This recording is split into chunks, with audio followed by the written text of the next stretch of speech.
You're like, Jason, no. Oh, and I'm like, oh man, look, he cared. He cares. It's only because we're on camera. The last time that we skated, you told me a story about this Maori dude. Oh, that put a fork to his chest. Yeah.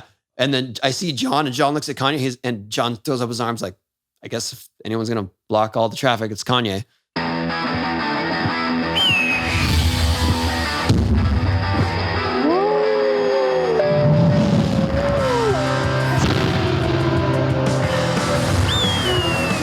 We're back.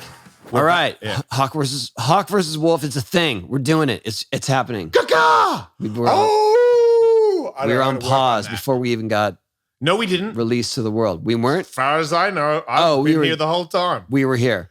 I've been living under the ramp. It's cold here. Could you guys get me a heater and a blanket? It was funny the last couple of times we came here.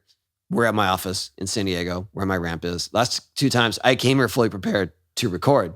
Yeah. And you just showed up with all your pads. Like, to skate. No, we're just skating. Yeah. No, I didn't. I don't like being a part of breaking your heart about not doing the show.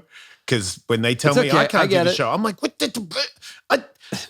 You don't understand. I'm so ready to do the show.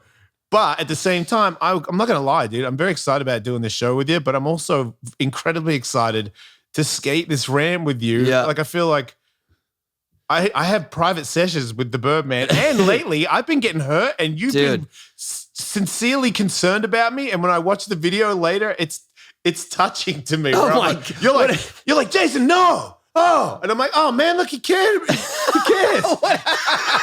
It's only because we're on camera. Because I know I'm on camera, so I'm going to be judged for that. You went home and was like, dude, Jason is a bitch. Well, hitting his face on the ground. Let's put it this way. No, we did get away with one session. One session we were good, but 2 out of 3 sessions. Okay, now you're gonna. The first one, yeah, I was turned from the ramp and I heard one of the loudest sounds I've ever heard, besides when that huge dude from Ellismania dropped in and slammed. The giant weightlifter guy. Yeah, that was the loudest sound ever made on this ramp. You slamming on an invert might have been the second loudest. Great. And I look over and your helmet's cracked in half. It was my head that made that sound. Your head. And you could tell just from the look on your face that you were concussed. Mm-hmm. So I started pestering you with questions, as I do, because I know what it's like. Once again, concern. When I was in another world, and it was like, because I'm from boxing and stuff, it's like a woo, woo, woo, woo. And I'm like, oh. And then I hear Jason, and I'm like, Tony Hawk. That's crazy. It's the last thing I would have thought. And then you go, dude, look at your helmet, which means I think you've already taken my helmet off, which means I wasn't there for a few seconds. Shit. Then I see the helmet and I'm like, oh my God, was my brain in there? And you go, hey man, what did you fall on? And I'm like, an invert. And right when I said it, I was like, oh, he's asking, he's checking. And I'm answering, and I know that it is the correct answer. Yes. Which means I'm okay, and you were like, you're okay. Yeah. That means you've come through a couple stages at that point. When you don't know who you are. It's so or like, lame that we know we're that familiar with concussions. But you're a doctor a little bit. I feel like action sports guys are a little bit of, they're kind of like wild doctors on acid. Or you have hacks. You know what I mean? You have little hacks for like how to heal something, where it's not it wouldn't be the doctor's recommendation on how you do it, but you're like, well, I know how to fix this thing, or like, you don't have to get stitches. You could tape it shut for a couple of days and it'll be okay. That's funny. My co-host got stitches the other day, and he was, because he knows me so well, he was like, I don't want to go to the doctor. I want to come and see you because I don't want to like drive to the doctor. I know you can take stitches out. And I'm like, yeah, I guess I can, but everybody can take stitches out. Yeah, I've taken my own stitches out so many times. But normal people. I love how I'm using normal people. Like Michael's a normal. Pedestrians. Civilians. Yeah, a civilian, I guess, is like, oh, I have to go to the doctor to have those taken out. Yeah. I'm like, you realize he's just going to like tick at it with a scalpel and then he's just going to pull it. That's the end of it. I took Riley's cast off when he was young, and he was like, are you sure we can? I'm like, yeah. I'm not going to go there just so he can have some saw and, we're going to waste a lot of time. And I fully hacked it though. Just like taking. Yeah. But you got it off. Got it off. Yeah. Right. Yeah. Okay. It's not going to be as professionally done. Yeah. I agree. But the goal is to get the cast off. Yeah. I took stitches out of cat and dogs. I took everybody's stitches out. That's more challenging, probably. They're not cooperative. Yeah, but if you're friends with the cat, then it's not so hard to do. Okay. You got to be friends with them. Yeah. But I would always be the guy. They would always ask me, hey, someone needs their stitches out. Because I'd be so excited because I'm not a doctor. Yeah. And that's as close as, you know. You ever get the stitches that they've been in too long and they've grown into the skin? Yep. And you got the knot and you got to dig at it. That one is like, oh man, I don't want to do this one. Yeah. No, you and I feel like, because if you wait too long, then because I've done both. I've done it too early and then it opened up. You're going to cause another injury. Yeah. Yeah, I've done that too. Yeah. I did that to my daughter. She was like, please take them out. I want to go in the pool again. I'm like, they're not set yet. Yeah. And she's like, what about the day before? And I was like, all right, the day before. And I took them out the day before and she went in the pool. And then it didn't open up really bad, but it opened up enough. And she's a good, I was like, scarring. You're going to have a scar. Yeah. But she thankfully isn't a person that is too worried about that, considering she got 2 stick and poke tattoos the other day. Wow. Yeah, she's in big trouble because I gave her a tattooed guy. She's like, I want to get tattoos. And I'm like, yeah, you can get tattoos when you're like legally of age to get tattoos. Yeah. She's like, what about if I just get it like when I'm 17? I'm like, okay, I'll catch you a deal. It's always the day before or the year before. Yeah, she's like, I want to get a tattoo when I'm 17. I'm like, you can get a tattoo when you're 17. You have to show me what you want, and I have to agree that that's a good idea, and then my tattooist will put it on. And she's like, all right, yeah, for sure. And then I was like, okay, good, great. 16 now. And then her and her friend gave themselves stick and pokes on the back of their ankle. She got 2. 50 from my dog that passed away, but like the $50 bill numbers. Okay. It's so shit. Like one O's off. It's so shit. And then on the other back of her ankle, a skull that looks like some weird like Down syndrome monkey skull. Oh my God. It's like weirdly not right. And I'm like, are you happy with those tattoos? She's like, woo. I'm like, look, you know what? I'm not going to get mad at you. We're just going to get them lasered off. Yeah. And I'm not coming early to get the numbing cream. Like you're getting lasered off. And when they laser the first one, I know her. That's going to be so bad. And they're going to go, okay, put your other leg up. And she's going to go, Dad. And I'm like, careless. Like I'm not even sympathetic to your pain at all. Put your leg on the table and burn. So hopefully and also those sound relatively small. They're the size of a penny. Yeah. I mean, I've had laser treatment. It's rough. Oh, wow. Okay. Because you had the worst. I had laser treatment on my finger. It was rough. Okay, that's what I want. Yeah. I had it 10 times. Maybe 10 or 12 because it just kept fading a little bit. So each time was excruciating and only on a finger. Yeah, and then they started turning it up because they're like, oh, it's not quite fading like we wanted to. So we'll turn up to the next 2 levels. And I was like, okay, At one point, I just went and had a shot of whiskey beforehand. Just like, okay, go. What? Oh, man, she's going to be so sorry. I'm sorry, but I talked to her mother about it. We all agreed that we're not, like, I was like, she can come in an hour early and get the numbing thing. And even her mother was like, just don't tell her. Because I was suggested that I would. Don't tell her that's an option? Yeah. Because I don't want her to know that I made that decision. Doesn't really work, though. I just wanted to hurt. I wanted to know that. It would still hurt either way. I will? I mean, it's going to hurt with or without the numbing cream. Okay, I just wanted to really hurt. The numbing cream. That's like when Ellis. That's like when the dentist tries to put the stuff in your mouth before he gives you a shot. The shot always hurts. Okay. You know what I'm saying? Yeah, I just want it to be really painful. Is it making me a bad dad? I'm sure it will be. I don't want to. I just wanted to know, don't do that. You know, because I can't get at her. Like, what am I going to do? Yell at her? That's heavy. It's 16. Wow. Yeah, I was like, what is going on with you?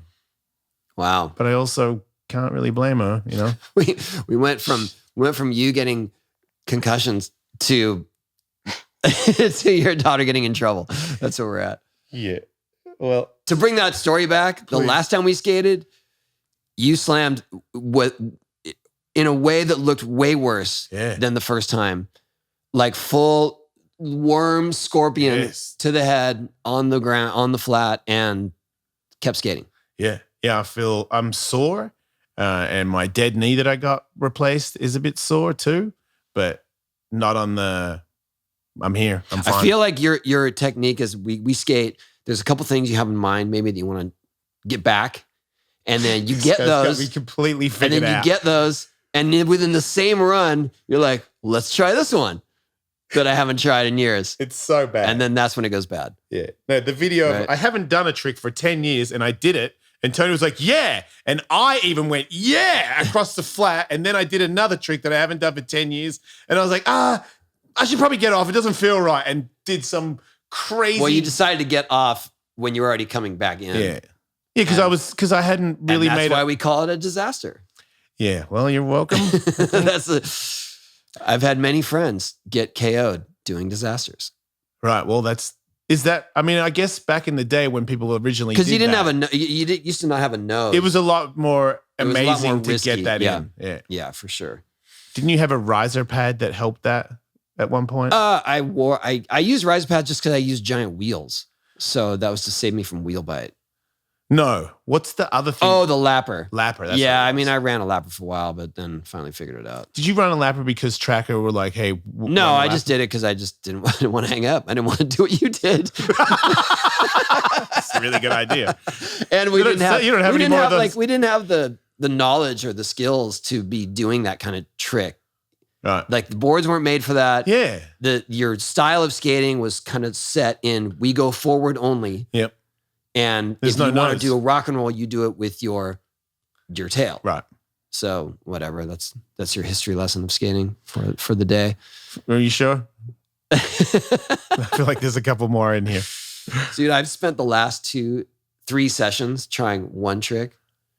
Just one trick. Are you doing? The point where, is this like a trick where you retire your trick again? No, I've never done it. I had thought of this idea, and I was like, oh, I think I could get close. And then there's a guy doing a documentary on my life story, Sam Jones. Sam Jones is this really amazing photographer and filmmaker. Yeah. He used to have a show called Off Camera with Sam Jones. People probably know what that is, but yeah. So. Wait, is that why you're doing like the Ollie 540 and all that stuff? Those are just things I was doing. But is that going to be in it? I don't know. All right. Everything I do now, I just give him the footage. Right. Okay. But he came here to just sort of film me what, when I come to skate, what happens here at the office, and, just kind of like, this is my daily life. And then I was skating and I was just feeling kind of shaky. So I was like, I had this idea of a trick. I'm going to start trying just so I can kind of get back in the rhythm. Mm-hmm. And I got close a couple times and then I just went all in on it. And so basically it's a kick flip, body varial to lip slide. Yeah. You were trying it with me that day. Tried it with you. Yeah. So that was the first day that I was kind of testing it. Right. Yeah. So then Sam comes, I start getting close. Okay. Well, I got kind of close. You're landing times. In a lip slide. I got a taste of it. When you get a taste of it, you're like, this is good. I'm going to do this one day. But I only got a taste of it twice out of 40 tries, right? And so then I said, hey, I got too tired that day. He wanted to shoot other stuff anyway. And so then I said, hey, I'm going to try the trick. Do you want it? Do you want that as part of this documentary? And he's like, yeah, that's cool. And I go, well, I'll just wear the same clothes and just pretend like it's the same day. Try to get it, right? Wow. I'm a little bit let down by you. Is that subversive? If I don't, that's too big a word for my education level. I feel like that. It's not. Yes, it's disingenuous. Why can't it take a couple of days for you? Well, it could, but it was more. It was more that was the only time he came with his crew, and so I was like, well, you came with your crew. I might as well just finish out that day with. It's not even a big it's not some milestone amazing trick, right? Yeah. It's just some like weird little thing that I wanted to get done, and so you don't want to make it look like you took too long doing it. But also, I don't think the story, whatever he's doing with this, I don't think the storyline would be like it wouldn't be engaging enough that it took me so long to this dumb little trick. You know what I mean? I feel like if I did it on another day and I was wearing different clothes, he'd be like, well, that's something else. And that's not part of this. Okay. I mean, I guess. Maybe I'm overthinking I see your angle, but I feel like you sound like you're really overthinking it. I don't think anybody else would have noticed that your t-shirt changed. You could just be sweaty like me and change t-shirts 3 times in a day. Now I'm getting uncomfortable with this conversation. Because you rat yourself out? Yeah. Hey, everybody. Jason Ellis here. I'm bald. I'm with my friend Tony Hawk, who is not bald. So, as you can see... Not yet. So, you really think you're going to go? Isn't there, sir? I don't know. I just keep my brother's 13 years older than me. He's a little less hair than mine, but he's still in there. But hey, I'm always looking for what the future holds and what I can do about it. Well, Keeps has got you covered, my friend. They got a simple, stress-free way to keep your hair and convenient. You can see these virtual doctors, consultants, and you see them, and then all of a sudden you're hooked up for it gets delivered to your door every 3 months, and it's super discreet. Nobody knows. Nobody has to know. And I feel like just next thing you know, you won't look like me. You look like him. And nobody will know why. That's it. Before, after. So it all depends on your vibe, I guess. I hope. No guarantees. I hope. If you're ready to take action and prevent hair loss, go to keeps.com/Ellis. /wolf. Again, man, sorry. Yeah, so it's keeps.com/wolf to receive your first month of treatment for free. That's KEEPS.com/wolf to get your first month free. Keeps.com/wolf. Hey, everybody, we're talking about Magic Spoon. Growing up, I loved cereal. And then when I came to America, I was 17, and your supermarket had the coolest cereal ever. So I dived back into cereal at 17 and started eating the Dracula chocolate ones with the marshmallows. So much fun, all those things. And then I went to, obviously I didn't do that too often because I don't want to get chubby, but I went to some yoga party where there was a bunch of athletes, Chuck Liddell's, and all these other people. And then somebody there, some stretchy guy was like, you got to try this cereal. And I'm like, cereal? It's nighttime. What's wrong with you? Turns out that's the cereal that we're talking about. And I walked around with a bowl of it with no milk in it, eating it like it was candy. So it really tastes sugary and fun, and that's the way I like it. But it's not. 0 grams of sugar, 13 to 14 grams of protein, and only 4 net grams of carbs in each serving. 140 calories. It's keto-friendly, gluten-free, grain-free, soy-free, and low-carb. Variety packs, cocoa, fruity, frosted, and peanut butter. These are all good time, fun cereals that are good for adults because they're not just a giant bowl of sugar. You can just dive right back into your cocoa cereal fixation. You want to relive your childhood because as a guy who wants to relive his childhood who can't drink anymore, the closest I can get is a crap ton of candy. Now I can just have a bowl of cereal at nighttime and not regret it. So this is a good deal. I like how it's all hours. That's a bonus. Man, when you're tired or you're sore or you're in a hurry, cereal is very easy to prepare. That's one of my shining. I'm like, pour it in and walk off. Done. Anyway, if you go to magicspoon.com/. Hawk Wolf. Yep. Thanks for stopping by and grab your variety pack. Try it today and be sure to use the promo code Hawk Wolf. That's right. Check out, save $5 off your order, everybody. If you go Hawk to Wolf. Yes, Magic Spoon. Here he goes. Here he goes. I gotta dodge these real quickly. I also want to mention Canada. This counts.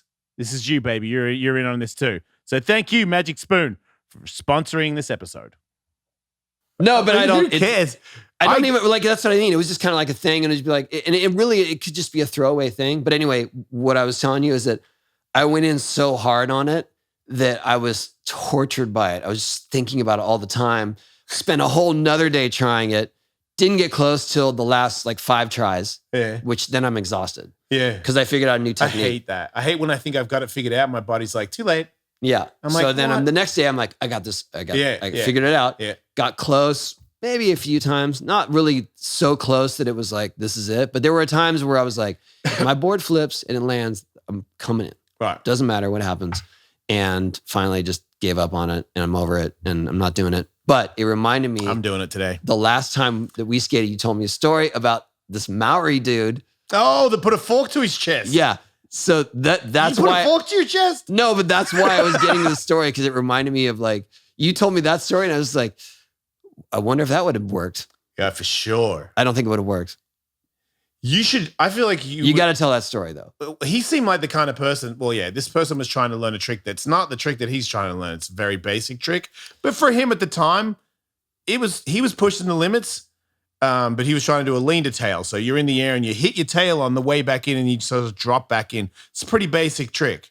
And but it's scary to learn. Yeah, because the first time if you've never done one and you're in the air and you look and you're like, I'm going to smack my tail and come in. And if that doesn't land right on the spot and you've never hit it there before, so you've like 50-50, it's going to land there. And if it lands on the wheels, you can do like a front flip on the way in. You can get really hurt. Really hurt, yeah. So I get it, but he was also a crazy Maori guy that was like a tough maniac who at one point, like somebody was saying some shit and he said something to the guy from the ramp. And we were all scared for the guy's sake. And all he said was like, you better fucking get out of here or fucking kill you. And I was like, oh my God, I can't even look at him being mad at him, because I don't want to get in the ray of his anger. He was so scary to me. Yeah. So he can't make this lean to tail. And he gets so angry. Once again, when this guy gets angry, we all get scared. Like, we didn't do anything. Right. But he's so scary and he's so angry that I'm wrath. like, you don't want to get caught in the wrath. He might eat one of us. Like, just because we looked funny. Yeah. So then he leaves with his pads on. He just leaves and goes to his car. And I'm like, I don't know. And then he comes back and I thought he had a knife in his hand, but he had a fork in his hand. I don't know where he got it. He had a fork in his hand and he just gets up on the ramp, not saying nothing to anybody, angry face, red eyes, and then just drops in holding a fork to his chest. And I'm like, wait, is he going to kill himself? If he doesn't make the lean to tail. Yeah, I thought he was just going to kill himself. Oh, just on the ramp. He before he dropped in, he put it to his chest, and I was like, "Is he gonna try and push a fork through his own chest?" And then he drops in and did a grind, still holding the fork, and I'm like, "Oh, nice! I get the technique now. You're gonna, if you slam, this will go into your chest and you'll die. So you have to make it." It's a really good idea. He made it, and he made it. Yeah, but when he made it and got up on the deck with the fork in his hand, like I was like, yeah, man, cool. Yeah, there's no celebration. We're terrified. And he wasn't celebrating. He'd gone past. He was like, I was prepared to die of a fork stabbing. And I made a lean to tail that was like 6 inches out. It wasn't really that worth it. That's so wild. But yeah, that is commitment. You know what's crazy is I think he quit skateboarding. Isn't that weird? Oh, yeah, that's weird. Like you were willing to die for a lean to tail, and now you're just like you're a carpenter or something. No, but I think that to me that makes sense, because eventually he was going to kill himself, trying tricks that he couldn't do, like my kickflip body barrel lip slide that I wanted to kill myself over. If you ever show up with a fork, I'm gonna tackle you. It wouldn't work. Yeah. I just. You gotta. I feel like just trying it again's a better move for me anyway. Yeah, you know what? You're right. I was overthinking it. If I'm gonna try it again, I'm not gonna dress up in the same clothes. I'm just gonna do it. Yeah, I did it. Yeah, because it's not. Well, the reason I did that is because when I did the 50 tricks at 50 thing, the project. That I wore the same clothes every day just because I wanted to look consistent. Okay. There's no way I did all those 50 tricks in one day. I didn't realize that, right? Really? So like that's what I'm saying. Like maybe 15-year-old skateboarders are catching it and maybe that's who you're answering to. But so I just realized you shouldn't judge because I'm like, you did it. You know what I mean? You did that and and then you did another one. Oh, wow. I'm like, what? Socks? I don't give a fuck what shoes. I didn't notice your t-shirt changed color. I'm watching your skateboard trick. Yeah, that's true. Well, that one made more sense to me because it was just more like, the continuity of it, the consistency of it. But I never once said like, I did this all in one day. Of course. But I got rocked. When? So I couldn't. Doing that, I did 720. I fell through the gap and got laid out. When did that happen? At that 50 tricks thing. Oh, wait, you hit your head? No, I basically flew through the channel and then hit that pole that's in the center of the whole warehouse. Yeah. Like tried to catch my feet on that, and then that threw me onto my back. Man, I changed my mind about doing this podcast before we skate. I want to skate and then talk about how my head made the loudest sound in the history. I'm like, man, I don't want to go on the ramp now. Let's skate and then come on and be like, yeah, man, you didn't hit your head. That's the show. Yeah, I don't think you would have been in knocked the mood to do the show after that. After that first concussion. Oh, that one I wasn't doing a show. I was worried about you driving home at that point. Me too. I gave myself Me too. I gave myself the blind. I kept doing that, and it kept landing on my nose. I'm like, man, I think you're good. Look, if I had gone, I'd be like, wow, I'm gonna get an Uber. But it was right there, man. I didn't even get one like here. I was like on the button. You've only been knocked out once, right? No. Does it make you uncomfortable to talk about your injuries before we go skate? No, I've had dozens of concussions. Oh, it's bones that you haven't broken, right? Right. So one time in the loop was the biggest slam of your life. That was my broken pelvis. Yes. And knocked out, right? Yes. That was the biggest one you've had. My worst concussion was another day. Is that when you were younger, like a Delmar era? My worst concussion was actually when I was going back to the Huck Jam, and we were putting the loop back into the show. As in you were going to do it. I was after I broke my pelvis, and I was like, I'm going to relearn the loop because we're doing the show. It's going to be live and whatever. It was a live Huck Jam before the Super Bowl. Oh shit. And so we had to bring in all the stops, right? Yeah. We had to do the loop. Yeah. So the 2 days before, I was relearning the loop. I was getting it. Came out a couple times, like, oh, I got it again. And then one went bad, and I shot out. I didn't fly around in the loop. I made it out to the landing, and then whipped out. Mr. Wilson. Yep. And hit the back of my head, and I've never really gotten a concussion in the back of my head. And I was like foggy and was getting migraines and stuff. It was rough. And then you did the loop though in that demo. I didn't do it. No. After that one, I was like, I'm done with it. Oh. Yeah. Because it was the risk to reward wasn't there for me anymore. For me to do that and get bit after I'd thought I'd figured it out, that would really deter me too. Because I feel like when I did it, I did so many slams to make it. Yeah. And then when I made it, I was like, man, that was unfortunate. It took that many to figure it out. Yeah. But I would have figured if I did it again, I would have made it. But if I had have like gone again and then done the slam right before I made it, I'd be like, this loop can fuck off. Yeah. Because there were a couple of slams there where I remember thinking, man, it could be over. Yeah. I mean, I think I did that. I never knew what burst or sacks were until that day. Yeah, you got jacked. But then the one before, the two before, the first one I shoulder blocked because I leaned forward. Right. So I went whack, and it was like ribs, and I was like, oh my God. And I was like, don't have much more, get up. Just keep going, like, because I could tell I was going to seize up. And then the next one, I leaned back and did the whip out and hit my wrist, and it didn't hit my head, but I was like, whoa, and I'm like, okay, those are the two forward and backward slams that I did not want to do, and I took the full brunt of it. So split the difference. Yeah, split the difference. And then I made one, and I was like, man, that wasn't even that hard. Yeah, I know. That was the worst part for me is getting so hurt on it after we had traveled with that thing for 40 shows. Yeah. Every night, we were doing it like cold turkey, just coming in like, oh, loop, woo, loop, bye, okay, good night, thank you. Yeah, but then it also just makes you respect that the whole process, the whole thing is just like, oh, truly is that dangerous. Yeah. I feel like people that don't skateboard would have had more of a chance going through the loop than people that are really seasoned skateboarders. Because there is a weird thing of when you get to the top, your instinct is to turn around. Yeah. That's your whole life. Like my whole life, when I get to that bit, I go, now where am I going to land? Yeah. But instead, you're now just on a yellow brick road of loop. Like it's more, to me, it was the timing. Pump that and then pump that. Boom, boom. To me, like rock to fakie. Tit, tit, tit.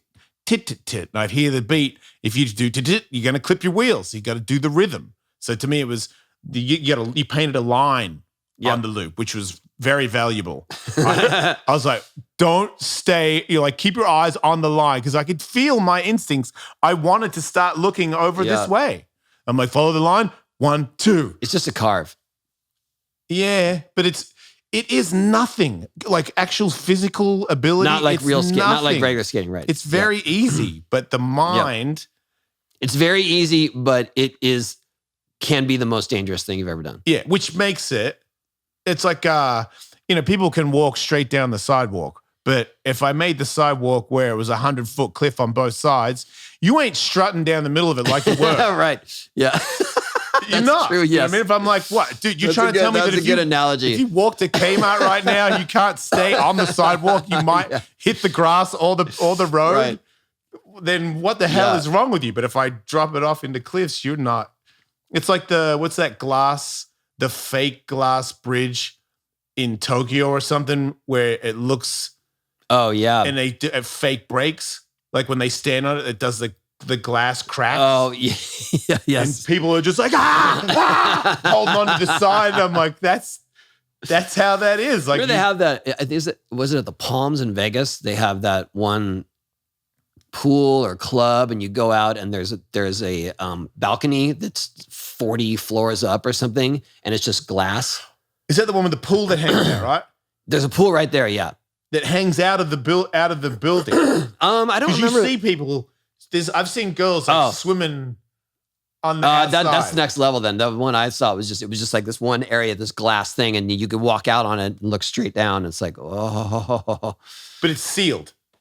Yeah, I mean it's the thickest glass I've ever seen. Wait, you haven't seen the pool? I haven't seen the pool thing. No, man, I would have thought. Have you stayed at the Palms? A long time ago. Did they give you like the basketball room or something? No, just a room. Nice room, yeah. That's bullshit.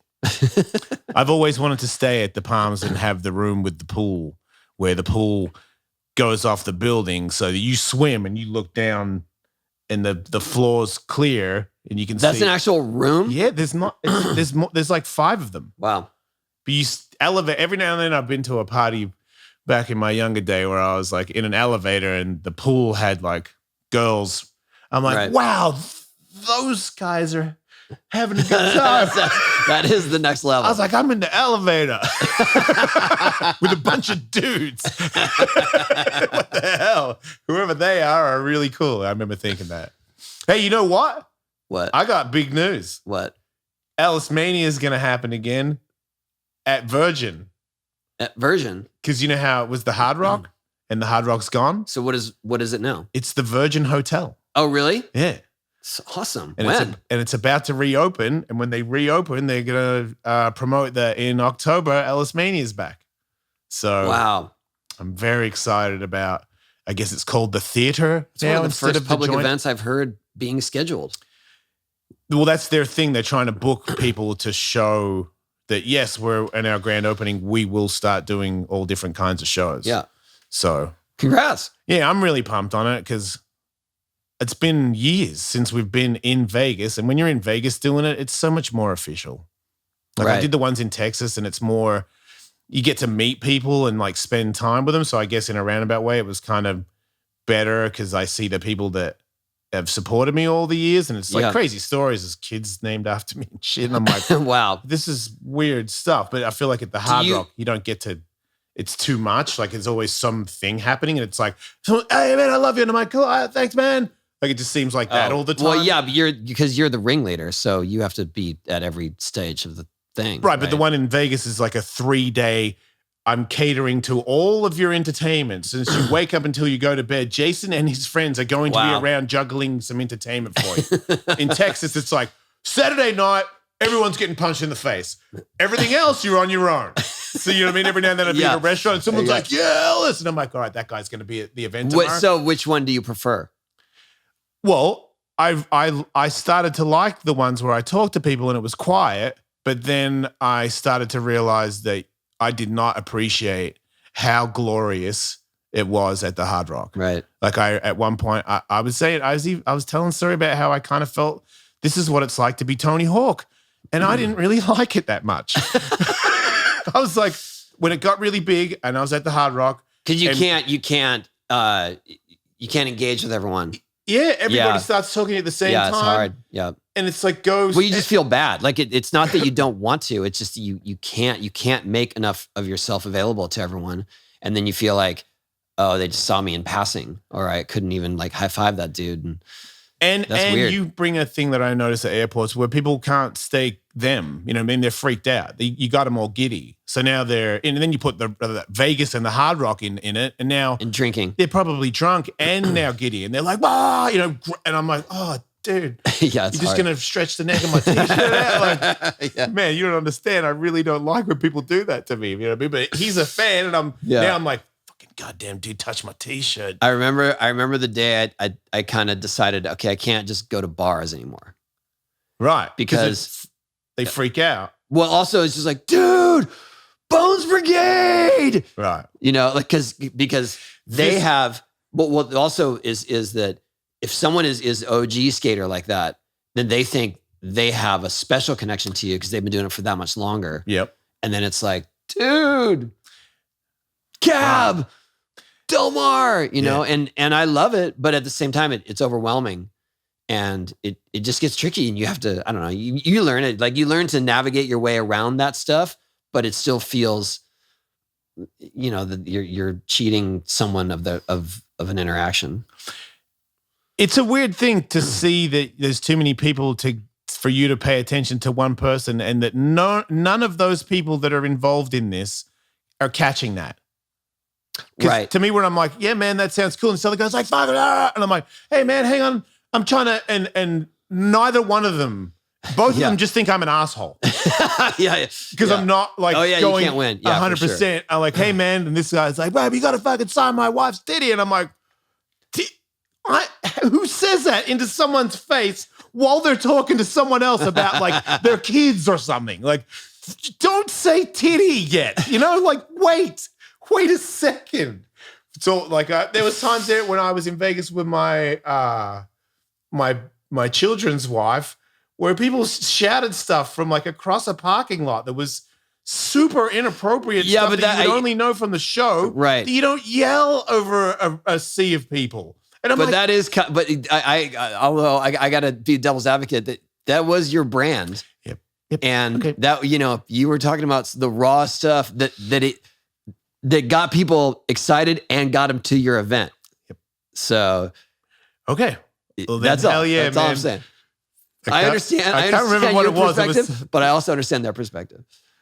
Just screaming "dude, am I a slut" across the Circle Bar is like, I'm like, you think she likes that? I don't know. I'm cool with it, obviously, but do you think right now is the time? Yeah, I don't mind. But getting back to it is, I want it to happen again, and everyone's going pulling my, and I go, get a good hand and rip that fucker, man. Yeah, like we are here. Here we go. Who knows how long this is ever gonna happen? Yeah. So I feel like I have a total. Do you feel like you're unable to promote it the way that you used to on SiriusXM? I have no idea what's about to happen with this one. It's completely up in the air. I feel like I have. I think I don't think it'll be that much of a stretch. I feel like your followers are your followers, and they're gonna see you're putting it out there on social media, and you're doing the podcast and whatnot. There might have been some sort of auxiliary people that got into it because of SiriusXM, but I don't think that's your core audience. Yeah. I honestly think that there was a time when people listened to Sirius more, and I hadn't moved around as much, and I had a bigger audience, and that would be tough to rival. But as it stands right now, if I wasn't let go from Sirius and I was like, hey, Ellismania, October at Virgin Hotel versus I have a podcast and a show with you, I think I bring more people, because I noticed that a lot of people message me now going, oh, I didn't know you got the show turned into a podcast. I couldn't afford Sirius. I had job change. You guys, I mean, there was always a thing. That's how we lost you. Yeah. And it just seems like everybody now knows they download. Everybody downloads podcasts, and they're like, oh, I used to listen to you on Sirius. Now you're on the thing that I listen to everybody on. Welcome back. That's the challenging part for me on Clubhouse. You know, Clubhouse. Yeah. That it's all live. You're on there? I've been on a couple times. You have to invite people or something? Is that how it works? Yeah, you get. I send you an invite. If you get invited, I think you can invite 5 people or something like that. How many people do you talk to at once? Whoever's on listening to your room. Does it add up to a lot sometimes? I think so. Yeah, I did one thing where I just went on there like sort of spontaneously and told the story about meeting Tupac. Yeah, and people tuned in and listened. I talked for like 5 or 10 minutes, and I think there were maybe 1,500 people or something just listening at once. But that's the thing; it's live, right? And so it's not like it's downloadable. It's saved on a cloud, and I love it. But it's tricky when you're a dad and when you're doing all kinds of other stuff to make time to listen to live shows, right? But I'm fascinated by it.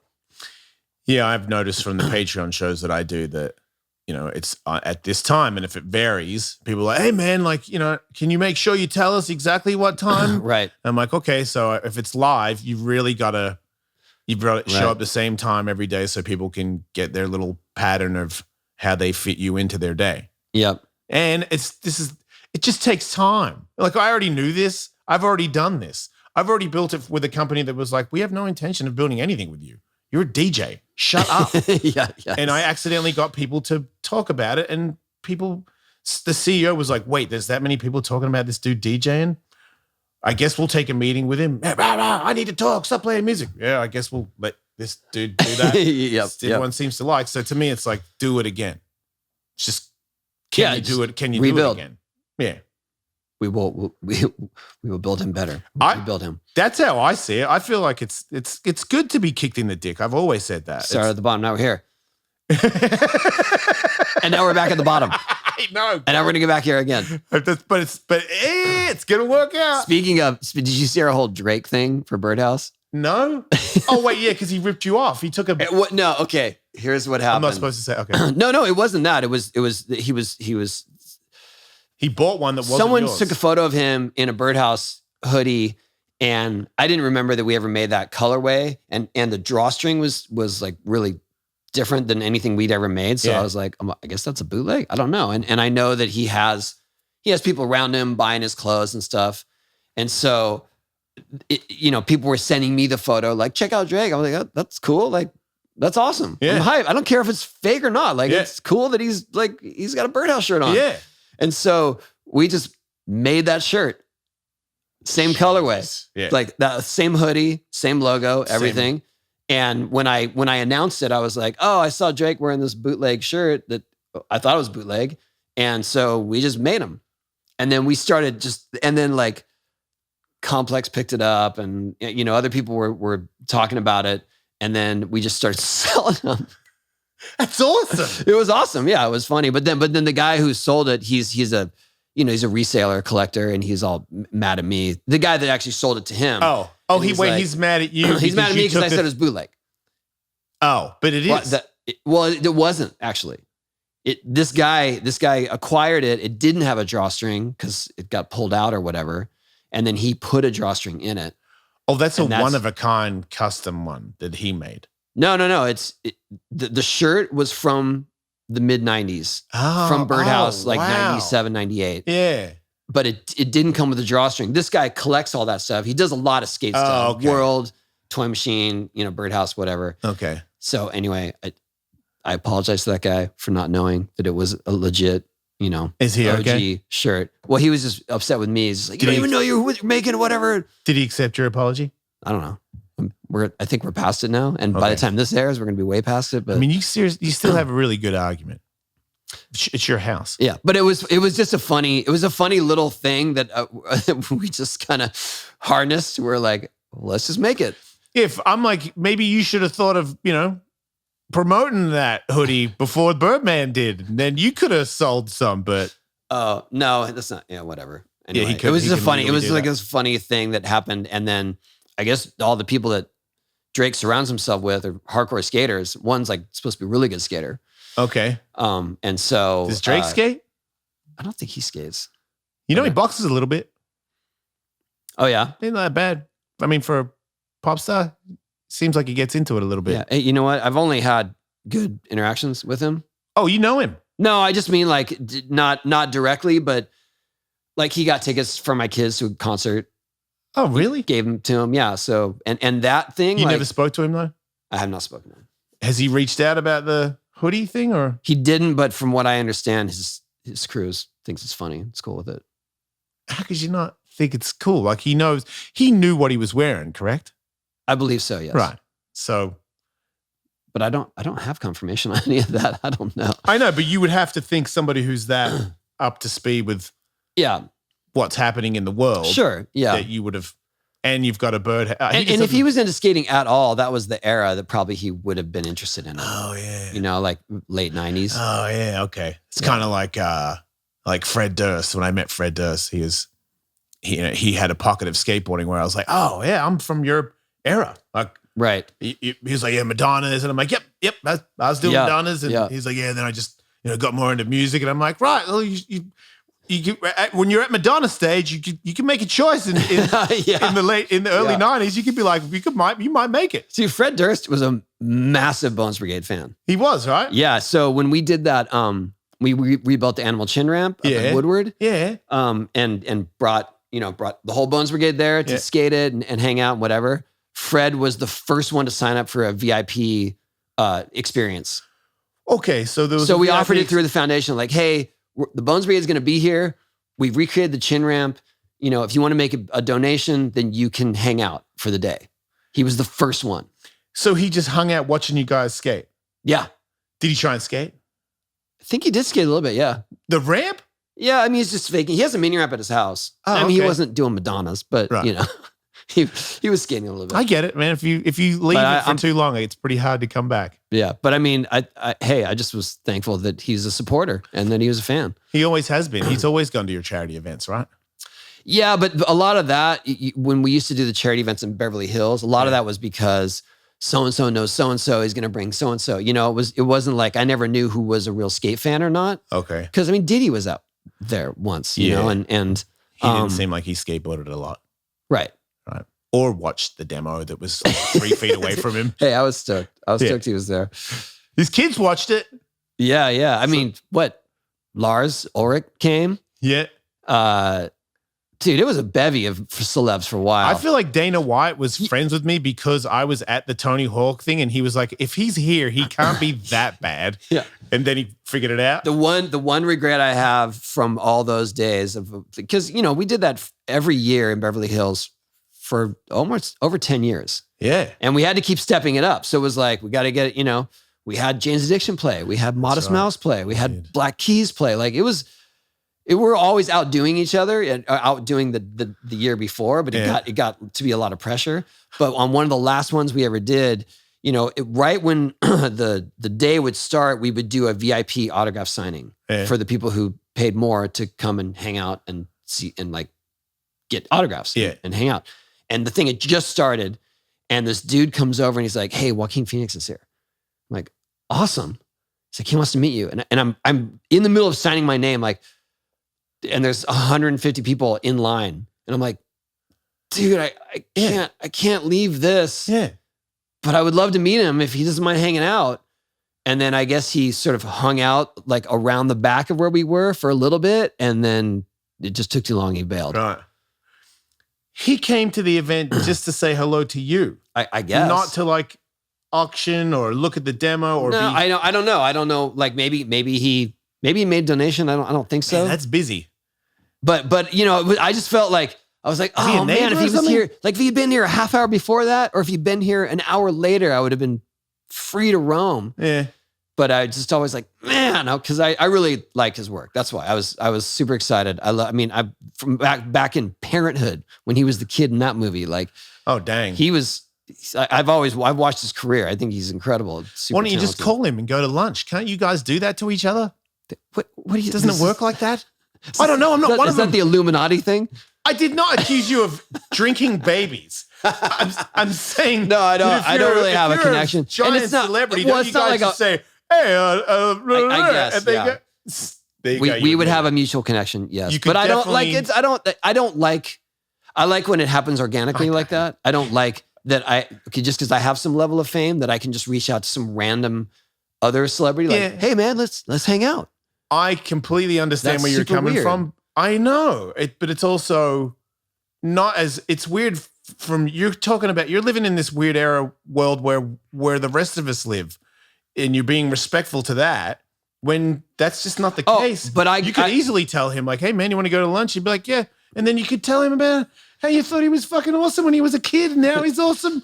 That's not I just feel like as a person that like might. I don't know. There's something about that feels so. It'd be different if you were like, I'm going to meet him so that I can pitch a show and we can do some sort of thing where I get more famous and make more money. That one I get. But if you're like, I've always thought this dude was awesome. Yeah. And you came to my event because you wanted to meet me, like, hey man, if you want to grab lunch sometime, I would grab lunch. Yeah, you're right. And then you tell this dude that you've always. I guess there's just a part of me that I've been on the receiving end of that, where it's like, hey man, this guy wants to meet his kids, and it's like I don't know who he is. Like I don't. Right, but it'd be different if you were like, man, I just really love, fucking Cher. Yeah. But I guess I just like, in my he came to your event. From my experience, it just felt pretentious to be later on like, come on, dude, let's hang out. But yeah, you're right. He came and whatever. That was just a weird experience there, because every other time there were celebrities or whatever, I was able to make the rounds and meet everyone. Did you meet Diddy then? Yeah. And did you guys get along or? Yeah, he was cool. Did he have any conversation where you're like, yeah, man, totally? He was talking about different worlds. He was connected to some music, to some label or something. And I think he was talking about either Fall Out Boy or there was some connection where he's like, yo man, that band is on your soundtrack that we, that's on our label. And I was like, yeah, cool. One time I met him at Voda Spa, where it's this Russian spa place where it's like crazy steam rooms and saunas and cold plunge and a pool. It's like super uppity, $50 to go there for the day.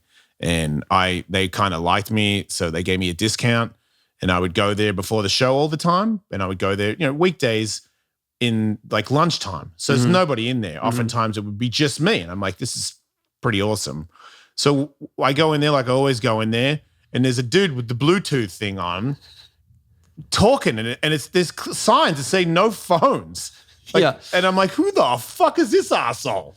And I'm in the jacuzzi trying to heat up, and then he turns around. I'm like, shut the fuck up.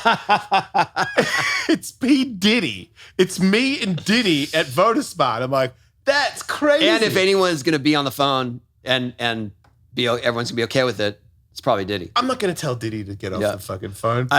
I know we're almost out of time, but I have a funny story about Kanye like that. Oh, go. Because he ends up I just want to say, he goes in the sauna and stays on the phone in the sauna for an hour. No one else went in though. No, but I'm like, how is the Bluetooth working in there? I love how you're just more pragmatic about it. I'm just like, well, I can't wait for the. That's amazing. Yeah. I'll tell you another thing, motherfucker. And I'm like, wait, he's on the phone in there still. Wow. I was impressed. Go ahead. I'm sorry. That was good. Kanye, go ahead. So I went to meet my nephew, John, John Dale. Funny dude. Yep. Used to be on our radio show on Sirius XM. I was meeting him at Matsuhisa, Beverly Hills, which is Chef Nobu's original restaurant. Right. That's still one of my favorite places ever. We were meeting for lunch. I had just parked. I was walking over. He's on La Cienega heading northbound, right? And you know how La Cienega is just crazy traffic. Really bad. Really bad. Yeah. Right? Kind of a mystery how everyone decides to not drive well on that street. So he has to go left against oncoming traffic. There's a Yeezy does. No. Oh. John Dale. Okay. John Dale. But there's a expedition in front of him going left that goes left and then stops before it gets to the actual driveway of Nobu of Matsuhisa.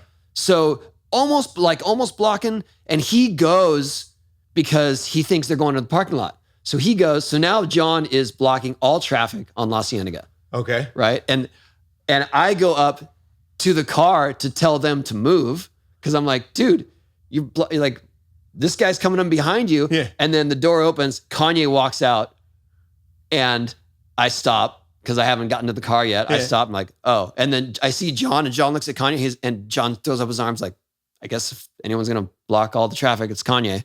Yeah. And that was it. He didn't say anything to you? What's that? He did. He said hello. Because I had met him once before. So I was like, hey, Kanye, what's up? It's Tony. He's like, oh, yeah, man. Did he think that you like really plummeted and that you were valet? No. Right. He knew I was waiting for the restaurant. Right. The weird thing about all that, this is the power of his fame. There was a dude jogging by, Walkman, like headphones in, full, running gear, jogging by. He sees Kanye and me talking, totally stows down, stops, then lurks. Then we go into the restaurant. Finally, they're no longer blocking the traffic, by the way. John finally got in. Yeah. And then we go in the restaurant. He goes to sit on the table. This dude goes and gets a table, like just in the same room as Kanye against the wall, and just orders the most minimal plates and stares at him the whole time.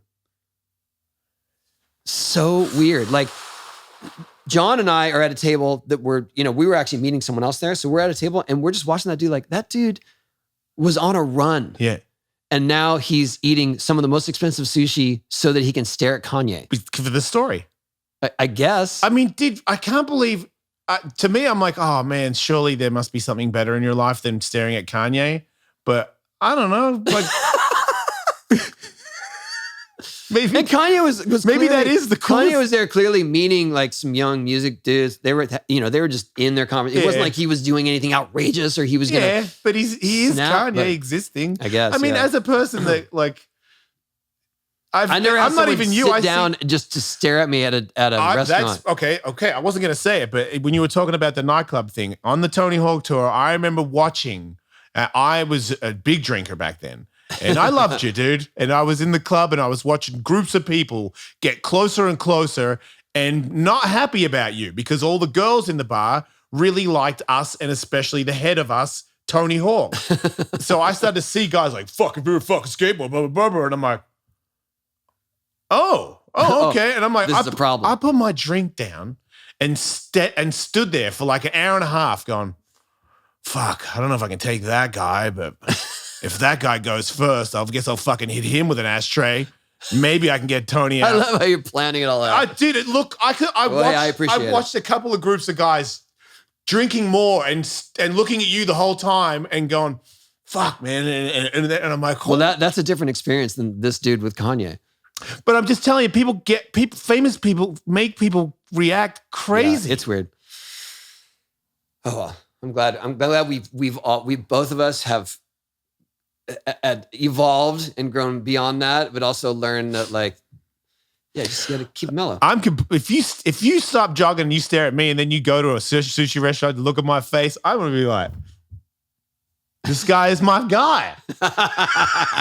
Can I pay for your meal? Like, yeah, my guy. Yeah.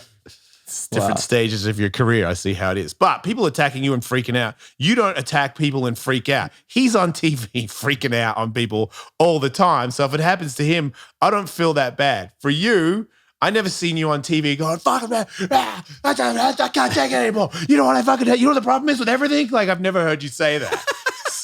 So it's I don't feel so bad. I'm working on it. I'm getting there. I can't wait for that day. Okay. This podcast is what's going to set me over the edge. Please. The popularity of this podcast. That's it. Please do a podcast. Fuck, what the fuck? This drink is... No, I'm saying that this podcast will blow up so hard. It's going to be so big that I'm going to snap finally. But I'll be grounded. You'll be grounded and you'll be riding the wave. Awesome. Yeah. And then I'll talk to your wife about how we got to calm you down. That's it. Yeah. It's gone to your head. Yes. I can't That's wait. the plan. All right. So keep listening. Yes. So that we get there. So that Tony can be outraged for no particular reason on camera. Yeah. That's it. We're done. See you next week. All right. See you next week.